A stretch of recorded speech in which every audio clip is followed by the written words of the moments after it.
আমার নবী সাল্লাল্লাহু আলাইহি ওয়াসাল্লাম 40 বছর পরে নবী হয়েছেন, 40 বছর আগে নবী নবী ছিলেন না। এটা আপনারা নওজুবিল্লাহ বলতেছেন না? হায় হায়, শুনতে শুনতে ড্যাড হয়ে গেছে। মনে রাখবেন, এটা নতুন জিনিস না, এগুলো পুরানো জিনিস। এগুলা কি জিনিস? পুরানো জিনিস। আগে শোনা যাইতো না। কেন?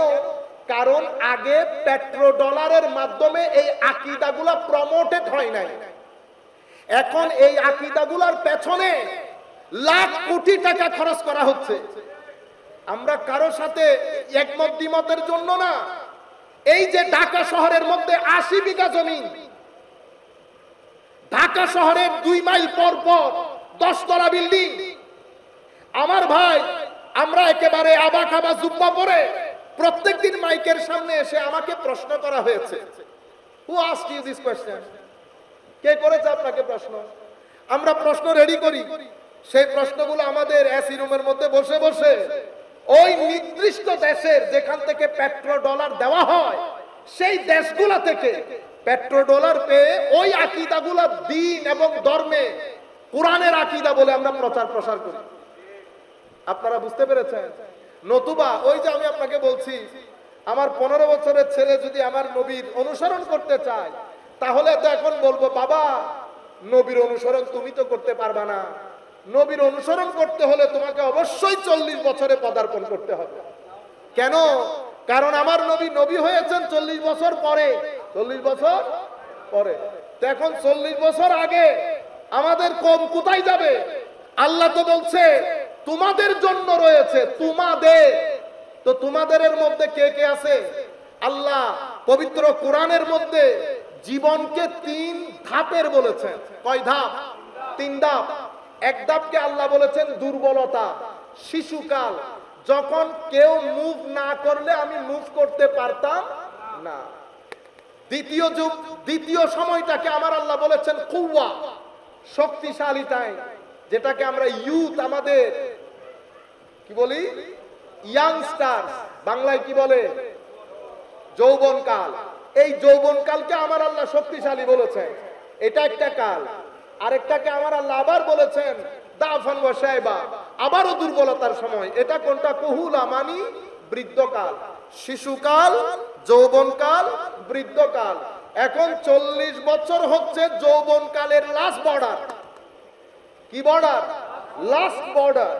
আফটার দ্যাট আপনি জীবনের সূর্যাস্তের সময়টাকে আপনি লিড করা শুরু করেন। ঘটনা যদি আপনি বলেন 40 বছরের পরে, তাইলে তো শিশুকালও গেছে, যৌবনকালও গেছে, জীবনের মোস্ট ইম্পর্টেন্ট টাইম যেটা, সেটা আপনি নবীকে অনুসরণ করতে পারছেন? আপনারা বুঝতে পেরেছেন আমার কথাটা? মনে রাখবেন, আমি কোনো এগুলা নিয়ে ওয়াজ তকরীর করতেছি না, আমরা কোনো আলেম না, এগুলো বড় বড় আলেমরা বলবেন। আমার নবী সাল্লাল্লাহু আলাইহি, ভুল কোথায় হয়ে যাচ্ছে? আমার মনে হয় কোন টেকনিক্যালিটির মধ্যে ভুল হচ্ছে, অথবা মানুষ ভিতরে যে জিনিসটা পোষণ করে জবান দিয়ে সেটাই বের হয়ে যায়। ভিতরে যেটা পোষণ করে জবান দিয়ে কি হয়? সেটাই বের হয়। নবী সাল্লাল্লাহু আলাইহি ওয়াসাল্লাম সম্পর্কে আমাদের এই ভাইয়েরা হয়তো শিক্ষকের কাছ থেকে শুনেছেন এই ঘটনাগুলাই, বই পড়েছেন। শেখ আমাদের এখানে ওই ধাপের 3 জন আলেম বড় কঠিন মেজাজে। তোর মধ্যে আমাদের ভাইদের কাছে সবচেয়ে বড় ইমাম শাইখুল ইসলাম ইবনে তাইমিয়া। ওনারা, আমি আমার সাথে বসা এক ব্যক্তি বলতেছেন, কারণ আমরা তো বাইরে থাকি, সব করোনা লোকের সাথে বসতে হয়, দোয়া করবেন। এখনো পর্যন্ত আল্লাহ পাকের মেহেরবানি, আপনারা বিভিন্ন ফতোয়া মারেন, আল্লাহ পাকের মেহেরবানি, রাজার ছেলের মতো বসেছি লাখ মানুষের স্টেজের মধ্যে, এখনো পর্যন্ত সুন্নিয়তের গায়ে কেউ টুকা দেওয়ার দুঃসাহস করে নাই। আপনারা বুঝতে পেরেছেন? এখানে এসে আপনারা ব্র্যান্ডিং করেন, অমুক সমুক, ইন্না লিল্লাহি ওয়া ইন্না ইলাইহি রাজিউন। আপনিও উঠবেন কিয়ামতের দিন, আমরাও উঠবো কিয়ামতের দিন। সেই দিন ফয়সালা হবে, কে জায়গার মধ্যে ছিল, কেউ অজায়গার মধ্যে চলে গেছে। এর আগেও বুঝবেন, এটা এখন আর বলতেছি না।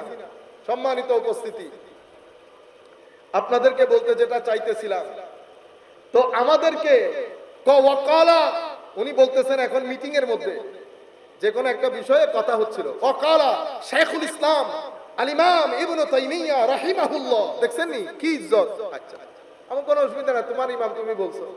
এরপর আসছে গাজ্জালির নাম, কিভাবে নিছে জানেন? ওয়াকালা গাজ্জালি গাফারাহুল্লাহ। ভাইদের কাছে সবচেয়ে বড় ইমাম শাইখুল ইসলাম ইবনে তাইমিয়া। ওনারা, আমি আমার সাথে বসা এক ব্যক্তি বলতেছেন, কারণ আমরা তো বাইরে থাকি, সব ধরনের লোকের সাথে বসতে হয়, দোয়া করবেন। এখনো পর্যন্ত আল্লাহ পাকের মেহেরবানি, আপনারা বিভিন্ন ফতোয়া মারেন, আল্লাহ পাকের মেহেরবানি, রাজার ছেলের মতো বসেছি লাখ মানুষের স্টেজের মধ্যে, এখনো পর্যন্ত সুন্নিয়তের গায়ে কেউ টুকা দেওয়ার দুঃসাহস করে নাই। আপনারা বুঝতে পেরেছেন? এখানে এসে আপনারা ব্র্যান্ডিং করেন, অমুক সমুক, ইন্না লিল্লাহি ওয়া ইন্না ইলাইহি রাজিউন। আপনিও উঠবেন কিয়ামতের দিন, আমরাও উঠবো কিয়ামতের দিন। সেই দিন ফয়সালা হবে কে জায়গার মধ্যে ছিল, কে অজায়গার মধ্যে চলে গেছে। এর আগেও বুঝবেন, এটা এখন আর বলতেছি না। সম্মানিত উপস্থিতি, আপনাদেরকে বলতে যেটা চাইতেছিলাম, তো আমাদেরকে ওয়াকালা, উনি বলতেছেন এখন মিটিং এর মধ্যে যে কোনো একটা বিষয়ে কথা হচ্ছিল, ওয়াকালা শাইখুল ইসলাম আল ইমাম ইবনে তাইমিয়া রাহিমাহুল্লাহ। দেখছেন নি কি ইজ্জত। আচ্ছা, আমার কোনো অসুবিধা না, তোমার ইমাম তুমি বলছো। এরপর আসছে গাজ্জালির নাম, কিভাবে নিছে জানেন? ওয়াকালা গাজ্জালি গাফারাহুল্লাহ। আপনারা তো বুঝবেন না, মাদ্রাসার ছেলেরা বুঝার কথা। গাজ্জালির আগে ইমাম নাই, গাজ্জালির আগে হুজ্জাতুল ইসলামও নাই। কি বলেছে? গাফারাহুল্লাহ, মানে গাজ্জালি আল্লাহ তারে ক্ষমা করুক। দেখছেন নি? এরপরে যদি আপনি বলেন আমরা উম্মতের ঐক্য চাই, কি চাই? আপনি আমার ইমামের কোমরের মধ্যে বাঁশ দিয়ে বাড়ি মেরে যদি বলেন, এটাই বলছি ওখানে ঘটনা ছিল, আমরা সবাই ঐক্য চাচ্ছি। মসজিদ ম্যাক্সিমাম তাদের, আমাদের মসজিদ একটা। আমাদের মসজিদ কয়টা? আমার শহরের মধ্যে আমার মসজিদ একটা, মসজিদ সব তাদের, তবু আমাদের কারণে বলে শান্তি পাইতেছে না। তো ডাকছে, আমরা বললাম যে এখানে ডাকবে, চাইতে তো রাজি আছে, অসুবিধা নেই। ঐক্যের কথা, আমরা সবাই এক হয়ে চলবো। তো আমি উঠে শুরুতে এই কথা বলছি, আপনি ঐক্যের কথা বললেন। আমার ইমামের কোমরের মধ্যে বাঁশ দিয়ে বাড়ি মেরে আপনি আবার আমাকে দাওয়াত দিয়ে চা খাওয়াইতেছেন। এক লুকমা চা বা এক লুকমা বিস্কিটের দলা আমি মুখে তুলবো না। আপনি আপনার ইমামের নাম নিলেন ওয়াকাল শাইখুল ইসলাম আল ইমাম ইবনে তাইমিয়া রাহিমাহুল্লাহ, আর আমার ইমাম হুজ্জাতুল ইসলাম, আমার ইমাম হুজ্জাতুল ইসলাম, যাকে 550 হিজরির পর থেকে আজকের দুনিয়া পর্যন্ত পুরো পৃথিবী 75 থেকে 80% মুসলমান হুজ্জাতুল ইসলাম বলে। যার কিতাব পড়ে ইহয়া উলুমিদ্দিন বলেন, আল মুনখিস মিনাদ দালাল বলেন, কিমিয়াউ সাদা বলেন, যেই কিতাবগুলো পড়ে এখনো পর্যন্ত নন মুসলিম ইসলাম কবুল করে, সেই ইমামের নাম নিয়েছেন আপনি ওয়াকাল আল গাজ্জালি গাফারাহুল্লাহ। বেটা উত্তর চিনস না, দক্ষিণ চিনস না, ইমাম গাজ্জালির একটা কিতাব পড়স নাই, তুই আমার এখানে ডাকলি ঐক্যবদ্ধ হওয়ার জন্য। আপনারা বুঝতে পেরেছেন? এটা মাইন্ডসেট উম্মতের। তো উনি মাইন্ডসেট কি? এখানে তিনজন, ইবনে তাইমিয়া, ইমাম শাওকানি, ইমাম ইবনে জাওজি, এই তিনজন এই মাইন্ডসেট তৈরির পেছনে সবচেয়ে বড় ভূমিকা রেখেছেন, সবচেয়ে বড় ভূমিকা রেখেছেন। এখানে কি ওই এখন পর্যন্ত শুধু 40 বছর না, এই নবী সাল্লাল্লাহু আলাইহি ওয়াসাল্লামের আম্মা জান আব্বা জান নিয়ে কথা বলা কারা বলে? আমার এখনো মনে পড়ে ইন্ডিয়ান দেওবন্দের আমরা হযরতে দাতাগঞ্জ এবং শালি হুজবেরির উর্স করছিলাম। তো উনি অনেক কষ্ট করে গেছেন, ছিলেন, পরবর্তীতে অনেক লম্বা কথা। তো উনি আমাকে জিজ্ঞেস করতেছেন, আপনি যে সুন্নি সেটা আপনি কেমনে বুঝলেন? আর আমাকে যেটা আপনি বলতেছেন সেটাও কেমনে বুঝলেন? আল্লাহ আচ্ছা, এখানে তো দলিল দিয়ে লাভ নাই, উসুল বলেও লাভ নাই, আপনি যেহেতু বড় মাদ্রাসায় পড়েছেন আছে। আল্লাহ আমার কাছে প্যারামিটার রুলার একেবারে সিম্পল। কিরকম? আমি বললাম পবিত্র কোরআনের মধ্যে আল্লাহর দল 4 জনকে বলেছেন, নবীগণ, সিদ্দিকীন, শুহাদা, কিন্তু ব্রডার পারস্পেক্টিভ, ব্রডার আমরা এটাকে 2 ভাগে ভাগ করি। কয় ভাগে? 2 ভাগে। ওয়াল্লাযীনা আমানু বিল্লাহি ওয়া রাসূলিহি উলাইকা হুমুস সিদ্দিকুনা ওয়াশ-শুহাদাউ ইনদা রাব্বিহিম লাহুম আজরুহুম ওয়া নূরুহুম। মেইনলি আমরা বলি নবী, নবীর উম্মত, উম্মতের মধ্যে সাহাবায়ে কেরাম এবং আউলিয়ায়ে কেরাম। আমরা যদি এতটুকুও ধরি, এরা কারা? এরা হিজবুল্লাহ। তো যারা আমার নবী, সাহাবায়ে কেরামের, আলে বাইত রাসূলের, আউলিয়ায়ে কেরামের, এই চারজনের কথা বলার সময় যাদের মুখের মধ্যে হাসি থাকবে, কি থাকবে? হাসি। জবানের মধ্যে আদব থাকবে, সিনার ভিতরে মোহাব্বত এবং ইশক থাকবে, সেই ব্যক্তি সুন্নি। আমি সুন্নি বলারও দরকার নাই, তুমি সুন্নি বলারও দরকার নাই। যে ব্যক্তির বক্তব্যের মধ্যে জবানে আদব থাকবে, সিনার মধ্যে ইশক এবং মোহাব্বত থাকবে, মুখের মধ্যে হাসি থাকবে, আমার নবীর শান যখন বলবে, আলে বাইত রাসূলের কথা যখন বলবে, কারবালার কথা বলার সময় যখন চোখে পানি বের হবে, আপনারা বুঝতে পেরেছেন? ও সুন্নি। আপনি এত ভিতরে ঢোকার কোনো দরকার নাই। আমি আপনাদেরকে বলতে চাচ্ছিলাম, এই মাইন্ডসেটকে বোঝানো হয়েছে নবী একেবারে সাধারণ একজন মানুষ, ওনাকে আল্লাহ নবুয়ত দিয়েছেন, উনি নবী হয়েছে। আপনার সমাজে আপনারা যখন কলেজ বিশ্ববিদ্যালয়ে ছেলেদেরকে পাঠান, এখন আপনার ছেলেরা দুই মাইন্ডসেটের হয়। কয় মাইন্ডসেট? এক মাইন্ডসেট হচ্ছে তারা অতি আধুনিক, আমরা বলি মডার্নিস্টিক অ্যাপ্রোচ, অতি আধুনিক। ও ধর্মের আসলে তেমন কোনো দরকার নাই, পরকাল এগুলো মৌলবীদের তৈরি।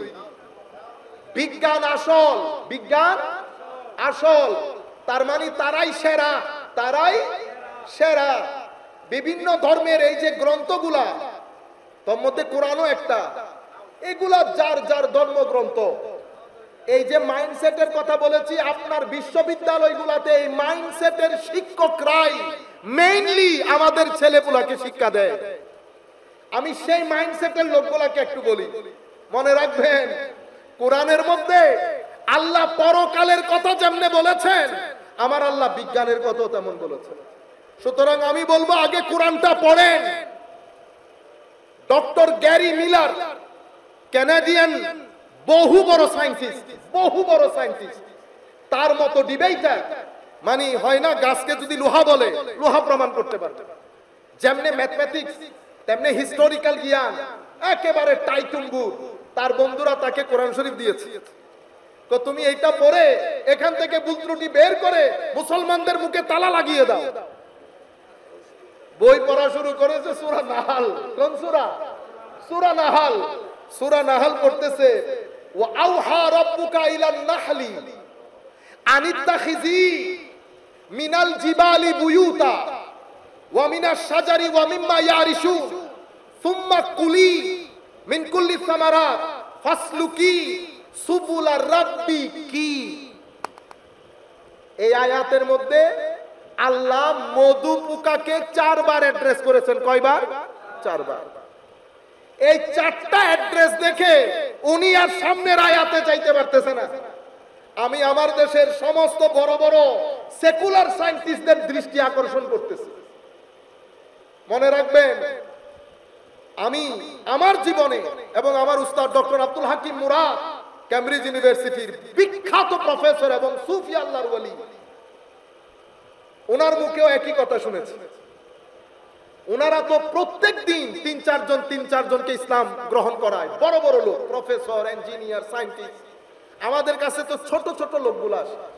উনিও একই কথা বলেছেন, আমি যত লোককে ইসলাম কবুল করতে দেখেছি প্রত্যেক ব্যক্তি স্বভাবগতভাবে ভদ্র, স্বভাবগতভাবে ভদ্র। ভদ্রতা বাদে আমার আল্লাহ হেদায়েতের নিয়ামত দান করে না। সেই কারণে আউলিয়ায়ে কেরাম বলতেন বেআদব বেনসিব, বেআদব হলে। এই কারণে আমাদের ধর্মে ম্যাক্সিমাম শিক্ষা আদবের উপর করা হয়েছে।